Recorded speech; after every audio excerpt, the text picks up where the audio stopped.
The 2025 INEOS Grenadier made a big splash at the Los Angeles Auto Show, showcasing both the rugged sport utility vehicle and the versatile Quartermaster pickup truck.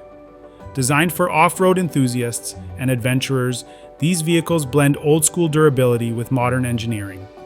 The Grenadier Sport Utility Vehicle, priced at $75,100, is built on a sturdy body-on-frame platform and powered by a turbocharged 3.0-liter inline-six engine from BMW. This engine produces 281 horsepower and 331 pound-feet of torque. It is no lightweight when it comes to utility, boasting a towing capacity of 7,700 pounds and a payload rating of 1,675 pounds, making it as capable on the job site as it is on the trail. The Quartermaster pickup truck, which starts at $86,900, shares the sport utility vehicle's rugged underpinnings, but stretches its wheelbase to accommodate a practical 5-foot bed. This setup makes it perfect for hauling gear while still delivering the same impressive towing capabilities as its sibling.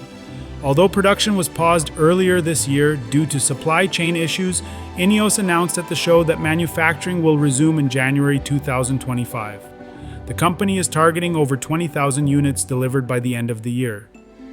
Attendees at the auto show got an up-close look at these vehicles, highlighting INEOS's dedication to providing robust, reliable options for off-road enthusiasts in the United States. These are not just vehicles, they are adventure companions ready to tackle any terrain.